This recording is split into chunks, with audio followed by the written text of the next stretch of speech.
भाभी जी घर पर हैं, एक्टर का निधन। पत्नी बेटे पर टूटा दुखों का पहाड़। सोसाइटी ने जीना किया मुश्किल। एक्टर की बीवी को पड़ रहे ताने। एक एक दिन पड़ रहा भारी। दर्द भरी कहानी सुन आ जाएंगे आंसू। टीवी के पॉपुलर कॉमेडी शो भाभी जी घर पर है में मलखान एक्टर दीपेश भान तो आपको याद ही होंगे, जिन्होंने आपको अपने हर डायलॉग अपनी कॉमिक टाइमिंग से हंसा हंसा कर लोटपोट कर दिया था। लेकिन 3 साल पहले 2022 में उनकी अचानक हुई मौत ने उनके परिवार और फैंस को सदमे में डाल दिया था। और 3 साल बाद भी उनकी पत्नी इस गम से उभर नहीं पा रही हैं और ना उनके आसपास के लोग उभरने दे रहे हैं। सोसाइटी ने उनका जीना मुश्किल कर दिया है, ताने मार मार कर उन्हें रोते रहने पर मजबूर कर दिया है। पहले तो ये बता दें कि 41 साल के एक्टर को क्या हुआ जिसके चलते उन्होंने इतनी जल्दी इस दुनिया को अलविदा कह दिया। दरअसल क्रिकेट खेलते हुए दीपेश अचानक मैदान पर गिर पड़े। फिर पता चला कि उन्हें ब्रेन हैमरेज हुआ था, जिसके चलते उनकी मौत हो गई। अपने पीछे वो अपना साल भर का बेटा और रोती बिलखती हुई पत्नी को छोड़ गए थे। मलखान का कैरेक्टर निभाकर घर घर में मशहूर हुए एक्टर दीपेश भान के निधन को अब 3 साल पूरे हो चुके हैं। लेकिन दीपेश की पत्नी नेहा भान के लिए अपने पति की मौत के बाद का सफर आसान नहीं था। दीपेश के जाने के बाद समाज के तीखे तानों को उन्हें झेलना पड़ा।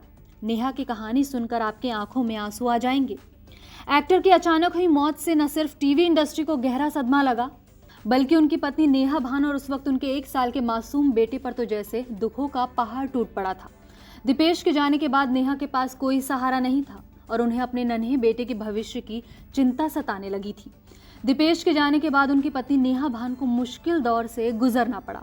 साल 2023 में एक इंटरव्यू में नेहा ने बताया कि उनके पति की मौत के बाद कैसे लोगों ने उनका जीना मुहाल कर दिया था।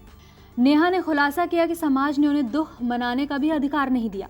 लोग उनके हंसने पर, कपड़ों पर और यहाँ तक कि घर से बाहर निकलने पर भी तंज कसा करते थे। नेहा ने अपने इंटरव्यू में बताया था कि इसने तो अभी से हंसना शुरू कर दिया, ऐसे कपड़े पहनती है, बाहर निकलना शुरू कर दिया। एक्टर की पत्नी ने तो यहाँ तक कहा कि कुछ लोग कहते थे कि इसे अभी घर में बैठकर रोना चाहिए, मातम मनाना चाहिए, पर इसे दुख नहीं है क्योंकि इसकी तो अरेंज मैरिज थी। ये शब्द नेहा के दिल को चीर दिया करते थे, उन्हें गहरा सदमा पहुंचा रहे थे। बता दें कि शुरुआत में तो नेहा इन तानों से बुरी तरह टूट गई थी। उन्हें समझ नहीं आता था कि वो अपने दुखों को कैसे संभालें और लोगों की बातों का सामना कैसे करें। लेकिन उन्होंने खुद को समेटा और अपने बेटे के लिए मजबूत बनने का फैसला किया। नेहा ने बताया कि उन्होंने खुद को इस नेगेटिविटी से बाहर निकालने के लिए योग और ध्यान का सहारा लिया। Bureau report E24।